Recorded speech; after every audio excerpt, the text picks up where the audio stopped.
সন্তানের উপরে তার মা বাবার অধিকারটা কি? একজন সন্তান কিভাবে তার মা বাবার অধিকার আদায় করবে? সন্তানের জিম্মাদারি কতটুকু?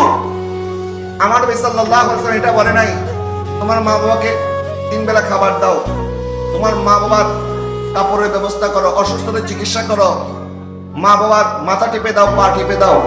আমার নবী এটা বলে নাই। আমার নবী সাল্লাল্লাহু আলাইহি ওয়াসাল্লাম সাহাবী জিজ্ঞাসা করেছেন, হুজুর একজন সন্তানের দায়িত্ব কতটুকু তার মা বাবার প্রতি কতটুকু করতে হবে? আমার নবী সাল্লাল্লাহু আলাইহি ওয়াসাল্লাম বললেন, হুমা জান্নাতুকা ওয়া নারুকা। আমার নবী বললেন, তোমার মা বাবা হচ্ছে তোমার জন্য জান্নাত, তোমার জন্য জাহান্নাম। তোমার মা বাবাকে খেদমত তুমি কতটুকু করবা এটা আমি নিজে বলে দেব না, এটা আমি নির্দিষ্ট করে দেব না।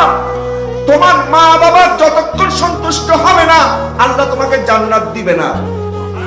তুমি যত বড় ইবাদতগুজার বান্দা হও, যত বড় গাউস হও, কুতুব হও, আল্লাহ ওয়ালা হও, তোমার যত লক্ষ কোটি মুরিদ থাকুক, তোমার মা বাবা যতক্ষণ তোমার প্রতি অসন্তুষ্ট থাকবে, ততক্ষণ তোমার জন্য জান্নাতের দরজা খোলা হবে না। যার প্রতি তার মা বাবা সন্তুষ্ট, তার প্রতি আল্লাহ রাসূল সন্তুষ্ট।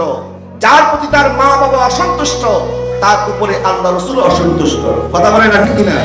এখন আপনি চিন্তা করেন এই জান্নাত পাওয়ার জন্য আপনি কতটুকু করতে পারেন। এটা আপনার উপরে আমার নবী ছেড়ে দিয়েছেন যে তুমি জান্নাতে যাওয়ার জন্য তোমার মার দরকার হবে, বাবার দরকার হবে। তুমি এখন বড় লাট সাহেব হয়ে গেছো, বড় ডাক্তার, ইঞ্জিনিয়ার, বড় ব্যাংক অফিসার হয়ে গেছো, এখন মা বাবার খবর নেওয়ার টাইম তোমার নাই। তুমি ঢাকা শহরে গিয়ে তুমি দামি ফ্ল্যাটে থাকো, বউয়ের সাথে আরামায়েশ করো, কিন্তু মার খবর নাও না। আর বলো